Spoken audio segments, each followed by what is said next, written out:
एक 13 साल की लड़की को किडनैपर पहले किडनैप करता है और फिर लड़की के साथ में 12 लोग मिलकर गैंग रेप करता है और इस लड़की को 13 दिन तक किडनैप करके रखता है और इसके साथ में दरिंदगी के साथ रेप करता है, बलात्कार करता है।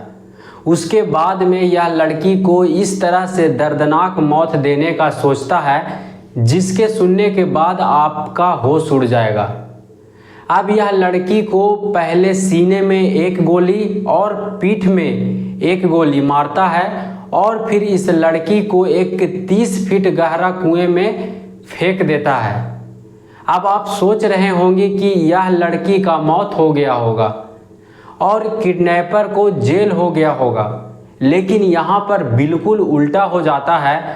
ना तो लड़की मरती है और ना ही किडनैपर को जेल होता है। लड़की बहुत ही कष्ट के साथ अपना ज़िंदगी जीती है और इंसाफ का इंतज़ार में रहती है कि कब इस लड़की को इंसाफ मिलता है। कहा जाता है कि जब ऊपर वाला नहीं चाहता है तो लोग कितना भी चाह ले कुछ नहीं हो पाता है। यह घटना में आप देखेंगे कि इस लड़की के साथ में क्या कुछ होता है और इतना कुछ होने के बाद भी भगवान का शुक्रगुजारिश है कि लड़की का जान बच जाता है। तो आइए पूरी कहानी को विस्तार रूप से जानेंगे और यह भी जानेंगे कि यह लड़की का क्या गलती होता है और आप लोग क्या गलती करते हैं और क्या गलती करना नहीं चाहिए। आप पूरे वीडियो में बने रहिए। नमस्कार दोस्तों, मेरा नाम है गुड्डू और अगर आप इस चैनल पर पहली बार आए हैं तो आपसे बस एक ही रिक्वेस्ट है कि प्लीज़ इस चैनल को सब्सक्राइब और वीडियो को लाइक कर दीजिए, जिससे कि मेरा हौसला बढ़ा रहे और मैं इसी तरह की कहानी आप लोगों को सुनाता रहूं। तो दोस्तों, दरअसल यह जो कहानी है दिल्ली के उत्तम नगर की है। यहाँ पर एक 13 साल की लड़की होती है जो कि घर से बाहर दूध लाने के लिए जाती है और इस लड़की के घर में इसका एक छोटा भाई होता है और इसका एक बड़ा बहन होती है और एक मम्मी पापा भी होते हैं। अब इस घर में कुल 5 लोग होते हैं। अब यह लड़की जो होती है अपने घर वालों के लिए बाहर जाती है दूध लाने के लिए। तभी इसी दौरान एक गाड़ी वाला आता है और अचानक से इस लड़की को पकड़ लेता है और मुंह को बंद करके गाड़ी के अंदर बैठा लेता है। अब यह लड़की को कुछ ऐसा चीज़ सूंघाता है कि उसके सूंघने के बाद यह लड़की बेहोश हो जाती है। इसको कुछ समझ में नहीं आता है। अब यह लड़की को लेकर वहाँ से उत्तर प्रदेश के ग्रेटर नोएडा में चला जाता है और यह लड़की को लेकर एक फार्म हाउस में जाता है। अब फार्म हाउस में लड़की लेटी हुई रहती है और जब लड़की का आँख खुलता है तब वह देखती है कि एक 30 साल का आदमी और एक 20 साल का आदमी शराब पी रहा है और मस्ती कर रहा है।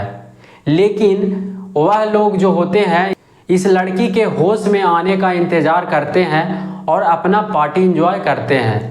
अब जैसे ही यह लड़की का होश आता है उसके बाद में दोनों आदमी मिलकर इस लड़की के साथ में गलत काम करना शुरू कर देते हैं। अब यह लड़की जो होती है चीखती है, चिल्लाती है, लेकिन इसका सुनने वाला वहाँ पर कोई नहीं होता है। अब यहाँ पर पहले 2 आदमी इस लड़की के साथ में गलत काम करता है, उसके बाद में कुछ आदमी और भी आ जाता है और सब मिलकर बारी बारी से इस लड़की के साथ में गलत काम करता है। अब यह लड़की को लगता है कि मेरे साथ में यह सब क्या हो रहा है, क्योंकि आप सोच सकते हैं कि एक 13 साल की लड़की जिसके साथ में लगातार गलत काम हो रहा है। दोस्तों, अब यहाँ पर लोग जो होते हैं बाहर जाते हैं तो फार्म हाउस को पूरी तरह से बंद कर देता था और लड़की फार्म हाउस के अंदर ही रहती थी और फिर जब किडनैपर आता था तो फिर से इस लड़की के साथ में गलत काम करता था। दोस्तों, ऐसे ही दिन बीतता जाता है और फिर 13 दिन हो जाता है। अब यहाँ पर लोगों को याद नहीं रहता है कि फार्म हाउस को चारों तरफ से बंद करके जाएं। अब यहाँ पर फार्म हाउस खुला रह जाता है और लोग जो होते हैं यहाँ से चले जाते हैं। अब यह लड़की जो होती है वह सोचती है कि मैं यहाँ से किसी तरह से भाग जाऊँ और फिर आखिरकार यह लड़की जो होती है वहाँ से निकलकर भाग जाती है।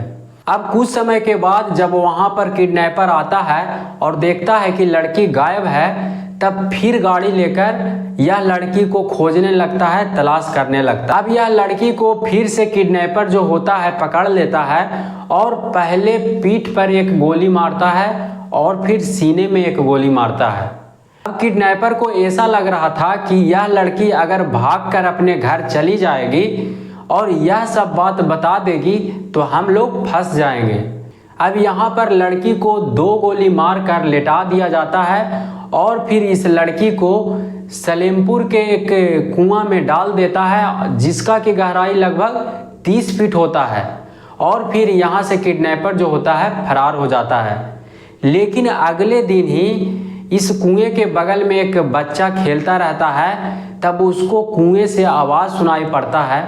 अब यह आवाज़ सुनने के बाद यह लड़का जो होता है, बच्चा जो होता है, डर जाता है और फिर भागकर अपने पापा के पास में चला जाता है और अपने पापा से बोलता है कि कुआं के अंदर एक भूत का आवाज़ आता है।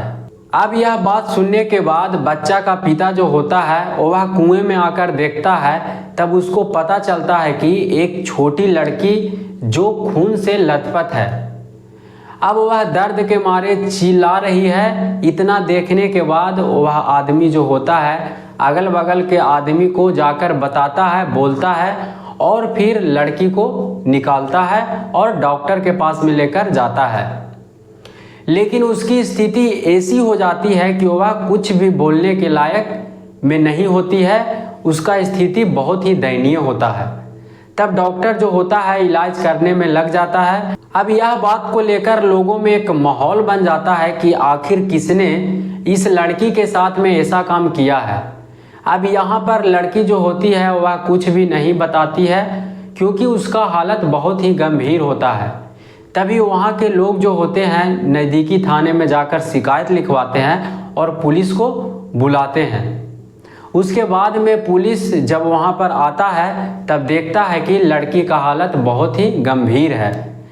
अब यहाँ पर पुलिस जो होता है इस लड़की को इलाज करवाता है और जानने के प्रयास में रहता है कि आखिर ऐसा घटना किसने किया है। अब कुछ दिन के बाद जब लड़की ठीक हो जाती है तब वह सारी बातों को विस्तार रूप से बताती है। तब पुलिस जो होता है इस लड़की के कहने के आधार पर इस लड़की के साथ में जिसने भी ऐसा घटना किया था सब लोगों को बारी बारी से गिरफ्तार करने लगता है।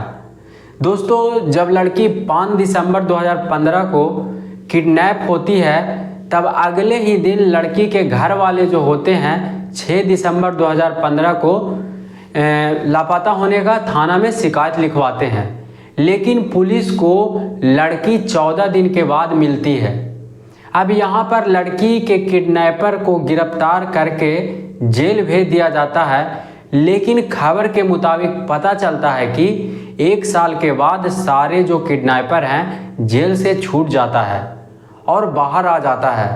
अब यहाँ पर इस लड़की के घर वाले और लोगों का मांग होता है कि इस लड़की के साथ में जिसने भी ऐसा किया है सब लोगों को कड़ी से कड़ी सज़ा मिले और सरकार यह सबको फांसी का सज़ा दे। लेकिन दैनिक जागरण पेपर में इस केस के बारे में 29 अगस्त 2024 को लिखा जाता है कि 15 अगस्त का केस अभी 2024 तक चल रहा है, लेकिन यह लड़की को अभी तक इंसाफ नहीं मिला है और यह लड़की इंसाफ का गुहार लगाकर बैठी हुई है।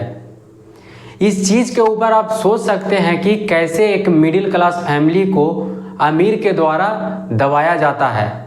खैर, इस घटना को बताने का मेरा उद्देश्य नफरत फैलाना नहीं बल्कि आप लोगों को जागरूक करना है, सचेत करना है।